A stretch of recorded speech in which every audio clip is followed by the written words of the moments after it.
Hello दोस्तों, कैसे हैं आप सब। उम्मीद है आप सब अपने घरों में सुरक्षित होंगे और कोरोना के सभी नियमों का पालन भी कर रहे होंगे। तो दोस्तों, आज का जो मेरा वीडियो है बहुत ही स्पेशल होने वाला है, क्योंकि आज का जो वीडियो है वो उत्तराखंड की जो लोअर कैडर और अपर कैडर की वैकेंसियाँ निकली हुई हैं उस पर आधारित है। तो दोस्तों, इस वीडियो को अंत तक देखिएगा।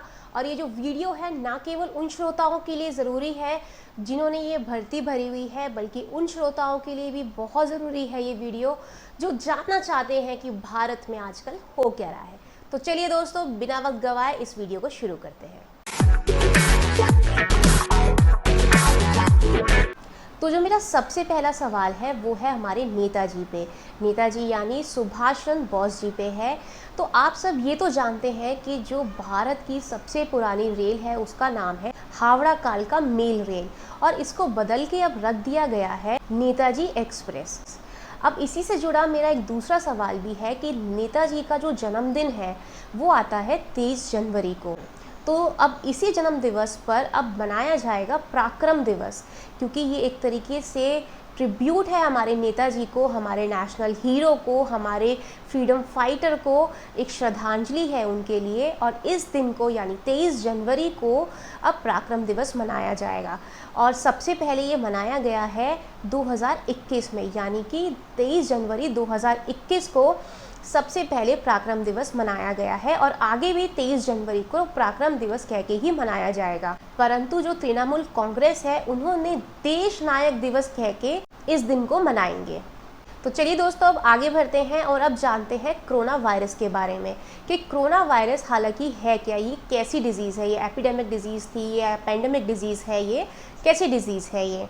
ये एक पेंडेमिक डिजीज़ है। पेंडेमिक मतलब जो कि सारी दुनिया में फैला हुआ हो उसे बोलते हैं हम पेंडेमिक। तो इसलिए कोरोना वायरस को पेंडेमिक डिजीज़ कहा जाता है। भारत में कोरोना वायरस को लेकर सबसे पहला कौन सा राज्य ऐसा बना जिसने कर्फ्यू लगाया था, उसका नाम है पंजाब। पंजाब से जुड़ी एक और बात भी कर लेते हैं कि पंजाब द्वारा एक ऐप भी लॉन्च किया गया जो कि कोरोना वायरस को लेकर जागरूकता फैला सके कि कोरोना वायरस डिजीज़ कैसी है और क्या क्या उपाय हमें करने चाहिए। उसका नाम था कोवा पंजाब। और आपको ये जानकर भी बहुत हैरानी होगी कि भारत में जो सबसे पहला राज्य बना महामारी घोषित करने वाला, उसका नाम था हरियाणा।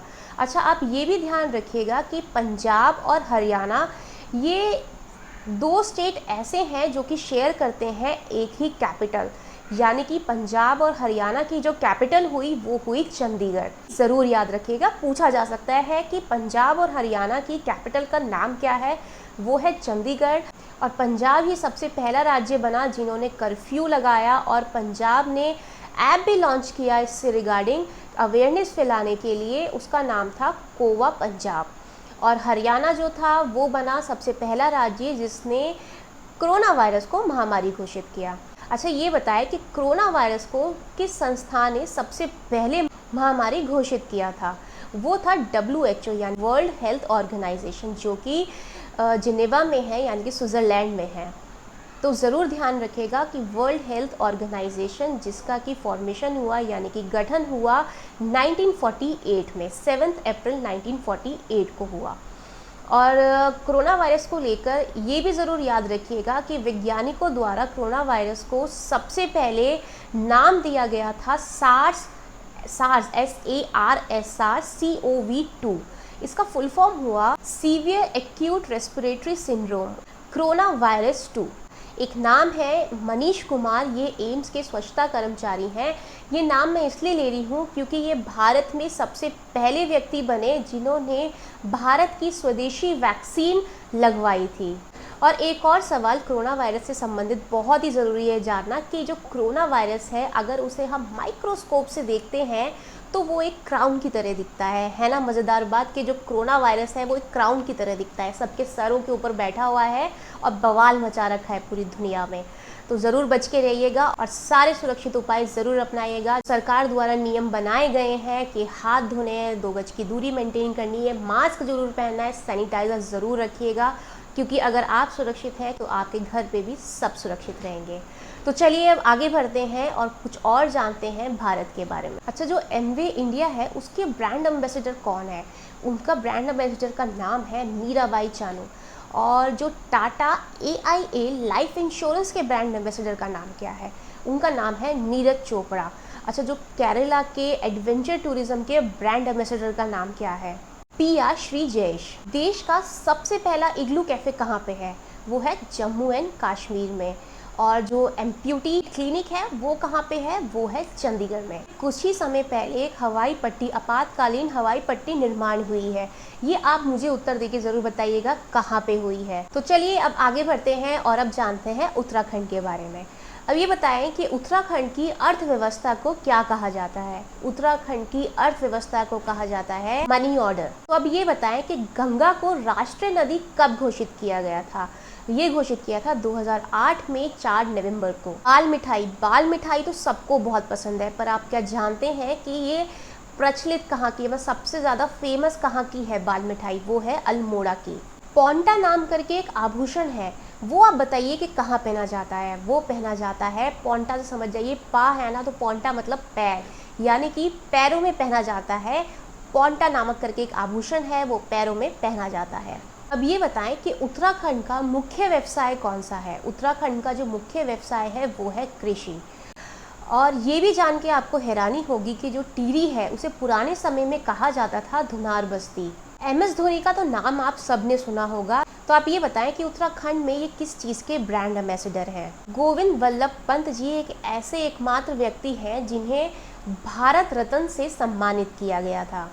उत्तराखंड का सबसे पहला बाल थाना कहाँ पे है? उत्तराखंड का सबसे पहला बाल थाना जो है वो देहरादून डालनवाला में स्थित है। रमेश जोशी जो कि नैनीताल के रहने वाले हैं, इन्होंने हरी सब्जी यानी कि बथुआ, जो कि एक हरी सब्जी है, 18 फीट 3 इंच तक उगाई है और अपना जो नाम है इंडिया बुक ऑफ रिकॉर्ड में दर्ज भी करवाया है।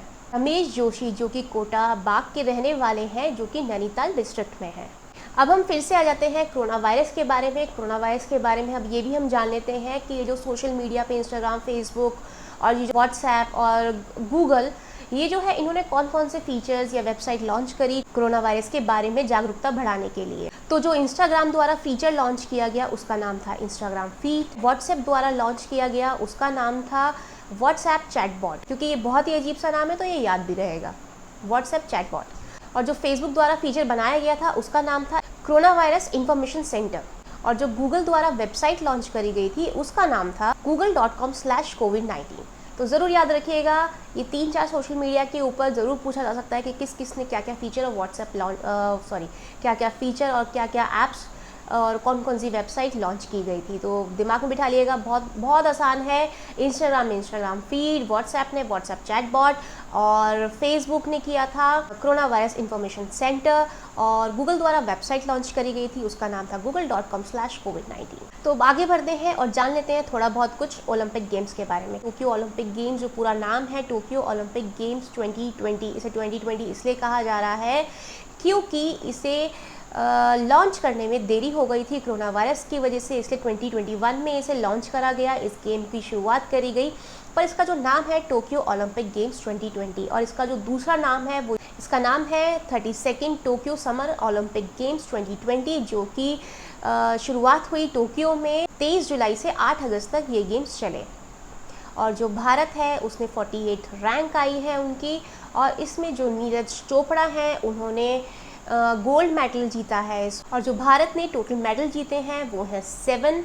और इसके बारे में अब मैं अपनी अगली वीडियो में बात करूंगी, डिटेल में बताऊंगी कि टोक्यो ओलंपिक गेम्स में किस किस खेल में कौन कौन से रैंक हासिल करी है और कौन कौन से मेडल उन्होंने जीते हैं।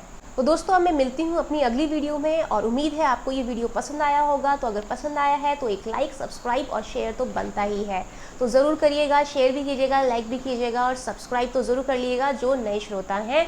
और जिन्होंने सब्सक्राइब कर रखा है वो बेल आइकन का बटन प्रेस करना मत भूलिएगा, ताकि आगे जो मैं अब आपको खेलों के बारे में यानी टोक्यो ओलंपिक गेम्स के बारे में बताने वाली हूँ बहुत ही महत्वपूर्ण होने वाला है और बहुत ही इंटरेस्टिंग होने वाला है।